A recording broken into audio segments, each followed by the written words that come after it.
Hey there, Internet. Welcome to the Hard On Gear channel, where I discuss and review my used and abused knives and gear. Now, for the week episode 11 coming at you right now, here is two Manix 2s on the table. As you might notice, my lighting is total dog shit right now because the sun's doing some weird things. But yeah, anyways, two knives that look kind of the same on the table. One is the original Manix 2. This is the Manix 2 Lightweight, which I got off a trade from King of Ends not that long ago.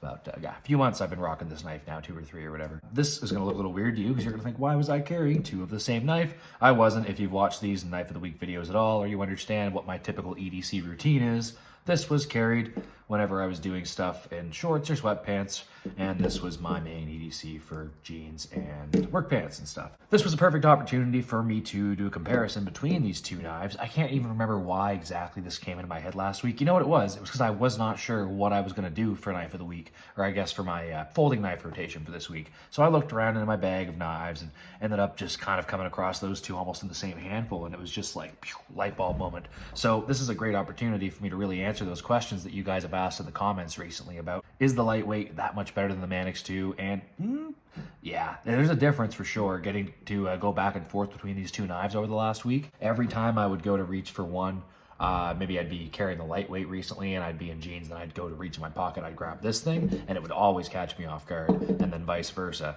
because this is about half the weight, rather. I think the Manix 2 is about 5.2, 5.1 ounces, something like that. 5.1 sounds about right. If not, it's 5 right on the dot, I think, but this is about 2.6, 2.4, right in that ballpark. So just about half as light, and it's extremely noticeable. BD1 actually.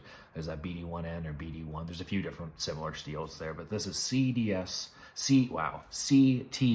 Charlie Tango Sierra BD1, which is a super cool steel, very, very easy to sharpen and takes a wicked good edge. Doesn't have quite the edge retention that S30V does, but I think it is a little more stain resistant if I'm not mistaken. But yeah, pretty cool. And this is the S30V plain old normal Manix 2 version that you probably are pretty familiar with. This is the standard kind of setup for most Spydercos when they come out of the package, as far as like without any of the crazy, what do they call, sprint runs, and you get the crazy different colors and steel types and all that. The basic Spydercos tend to be a black G10 with this fine texturing, full stainless steel liners in this version of the Manix 2, but then the non-coated, plain old nice satin finished S30V steel.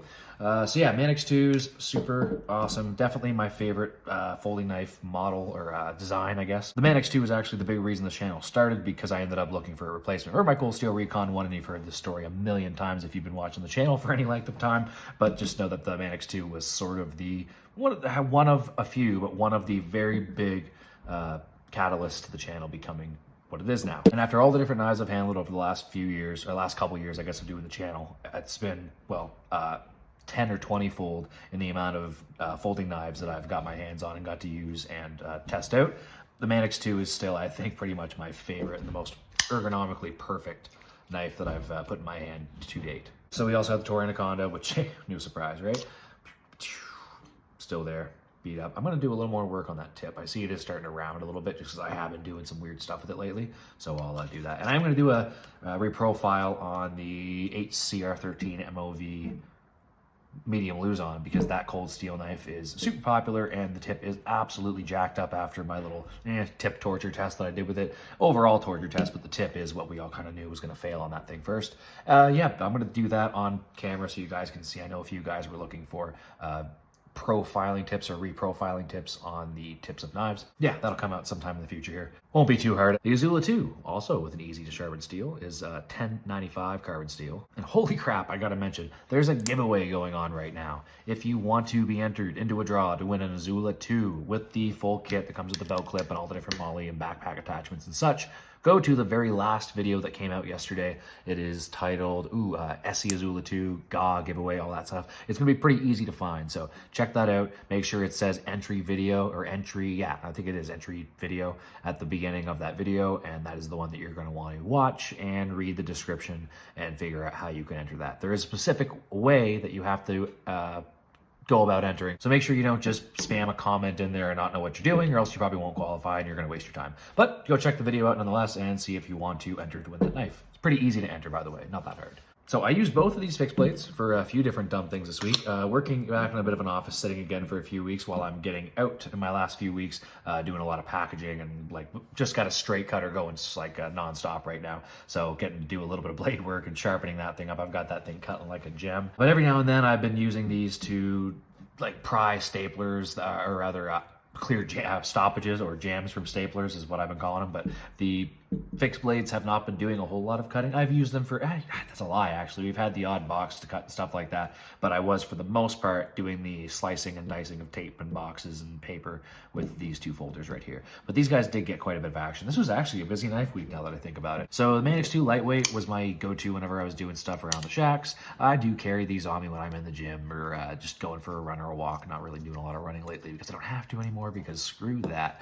But the Lightweight and the nice beautiful little clip here is very low profile, very unnoticeable in the pocket, and it's a little bit bigger than say the Delica or one of the smaller Spydercos, but still pretty slick and pretty comfortable in the pocket. Shorts, sweatpants, all that stuff. In jeans or bigger pants like that, you're not going to notice it. Oh, and you might be wondering, where's the multi-tool on the table? Because I've always got some kind of a multi-tool on me, right? So this week, I wasn't sure what I was going to do, because I was really trying to figure out what I was going to do between the Victorinox Taurus, that Swiss Army knife, and, or sorry, Pioneer X, not Taurus. Don't know why I said that. But that Pioneer X and my typical little Leatherman Signal that I've been carrying a lot.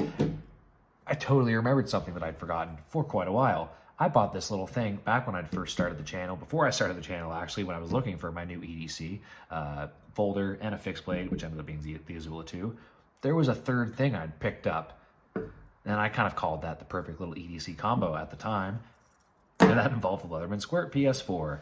Super tiny little multi-tool with pliers. It's got a lot of the same things. Don't cut myself here because that is sharp. It's got a lot of the same multi-tools. Tools rather that the larger multi-tools have, as well as the Swiss Army knives. It's missing like a saw and a few different things. This isn't like a full like a Leatherman rebar or a 21-in-1 tool. I think there's something like 15 in there. You got a small knife, which is also sharp, and I'm going to cut myself because I'm stupid. And then there's your couple screwdrivers, scissors, which are super handy. These are great to have on a small tool like this. To have scissors and pliers, very, very nice. But I did use this a few times, and again, clearing stoppages on staplers, which is, funny enough. Yeah, this thing's pretty capable for the size and how small this is. You can fit it on a keychain or in the coin pocket of my jeans is where I end up putting it. But yeah, super sweet. So we've got those 5 knives on the table, and now for the big conclusion for Knife of the Week. Which one of these is the Knife of the Week? Before I say that, would you mind hitting the like button down below? Best way to help the channel out. Does all kinds of wonderful things for the algorithm and for me, and for you if you want to see these videos pop up in your feed more often. So yeah, thanks for that. Appreciate it. Always a big help. Knife of the Week this week is the Leatherman Squirt PS freaking 4, because I totally forgot about this knife. While these were awesome and it was really sweet getting to see the comparison, I do believe I probably used these an even amount.